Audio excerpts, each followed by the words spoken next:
Video में दी गई जानकारियां और सूचनाएं सामान्य मान्यताओं पर आधारित हैं। मेरा चैनल इनकी पुष्टि नहीं करता है। इन पर अमल करने से पहले संबंधित विशेषज्ञ से संपर्क करें।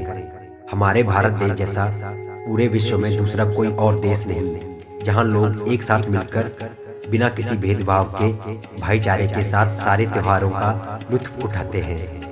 होली का त्योहार हिंदुओं का प्रमुख और प्रचलित त्योहार है, लेकिन फिर भी इस त्योहार को हर जगह हर धर्म के लोग एक साथ मिलकर प्रेम से मनाते हैं, जिसकी वजह से ये त्योहार एक दूसरे के प्रति स्नेह बढ़ाता है और निकट लाता है।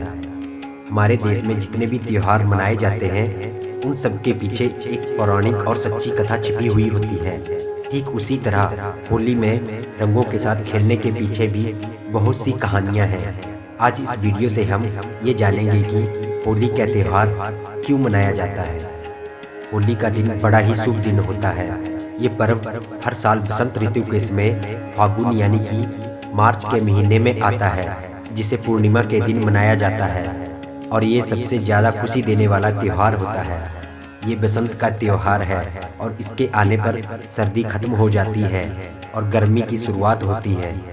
भारत के कुछ हिस्सों में इस त्योहार को किसानों की अच्छी फसल पैदा होने की खुशी में भी मनाते हैं। होली का ये उत्सव फागुन के अंतिम दिन होलिका दहन की शाम से शुरू होता है और अगले दिन सुबह सभी लोग आपस में मिलते हैं, गले लगते हैं और एक दूसरे को रंग लगाते हैं। इस दौरान पूरी प्रकृति और वातावरण बेहद सुंदर और रंगीन नजर आता है। इस पर्व को एकता, प्यार, खुशी, सुख और बुराई पर अच्छाई की जीत के रूप में जाना जाता है। आइए जानते हैं होली आखिर क्यों मनाई जाती है। होली के इस त्योहार से अनेकों पौराणिक कहानियां जुड़ी हुई हैं, जिनमें से सबसे प्रचलित कहानी है प्रहलाद और उनकी भक्ति की। माना जाता है कि प्राचीन काल में हिरण्यकश्यप नाम का एक बलशाली असुर हुआ करता था, जिसे ब्रह्मदेव द्वारा ये वरदान मिला था कि उसे कोई इंसान या कोई जानवर नहीं मार सकता, ना ही किसी अस्त्र या शस्त्र से, न घर के बाहर न घर के अंदर, ना ही दिन में और ना ही रात में, ना ही धरती में ना ही आकाश में। असुर के पास इस असीम शक्ति होने की वजह से वो घमंडी हो गया था और भगवान के बजाय खुद को ही भगवान समझता था। अपने राज्य के सभी लोगों के साथ अत्याचार करता था और सभी को भगवान विष्णु की पूजा करने से मना करता था और अपनी पूजा करने का निर्देश देता था, क्योंकि वह अपने छोटे भाई की मौत का बदला लेना चाहता था, जिसे भगवान विष्णु ने मारा था। हिरण्यकश्यप का पुत्र था जिसका नाम प्रहलाद था। एक असुर का पुत्र होने के बावजूद वो अपने पिता की बात ना सुनकर वो भगवान विष्णु की पूजा करते थे। हिरण्यकश्यप के खौफ से सभी लोग उसे भगवान मानने के लिए मजबूर हो गए थे, सिवाय उसके पुत्र प्रहलाद के। हिरण्यकश्यप को ये बात मंजूर नहीं थी।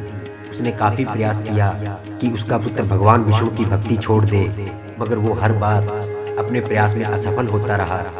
इसी क्रोध में उसने अपने ही पुत्र की मृत्यु करने का फैसला लिया। अपने इस घिनौने चाल में उसने अपनी बहन होलिका से सहायता मांगी। होलिका को भी भगवान शिव द्वारा एक वरदान प्राप्त था, जिसमें उसे एक वस्त्र मिला था। जब तक होलिका के तन पर वो वस्त्र रहेगा, तब तक होलिका को कोई भी जला नहीं सकता। हिरण्यकश्यप ने एक षड्यंत्र रचा और होलिका को ये आदेश दिया कि वो प्रहलाद को अपनी गोद में लेकर आग में बैठ जाए। आग में होलिका जल नहीं सकती, क्योंकि उसे वरदान मिला है, लेकिन उसका पुत्र उस आग में जलकर भस्म हो जाएगा, जिससे सबको ये सब मिल जाएगा कि अगर उसकी बात किसी ने नहीं मानी या मानने से इनकार किया, तो उसका भी अंजाम उसके पुत्र जैसा ही होगा। जब होलिका प्रहलाद को लेकर आग में बैठी, तब वो भगवान विष्णु का जाप कर रहे थे।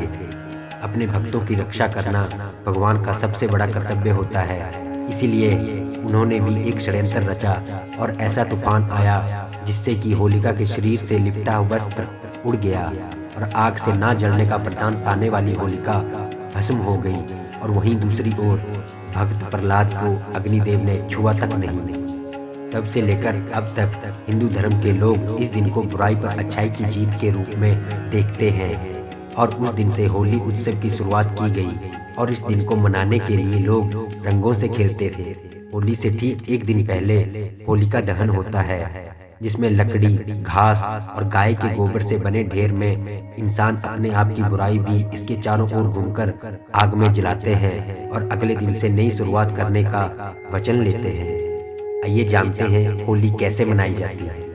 होली के त्योहार में अक्सर लोग एक दूसरे पर रंग का पानी और पाउडर फेंकते हैं। ये उत्सव आमतौर पर मार्च के दूसरे सप्ताह में आयोजित किया जाता है और इसे रंगों के त्योहार के रूप में जाना जाता है। यहाँ कुछ तरीके दिए गए हैं जिनमें होली मनाई जाती है। होलिका दहन। होलिका दहन उत्सव के पहले दिन से शुरू होता है।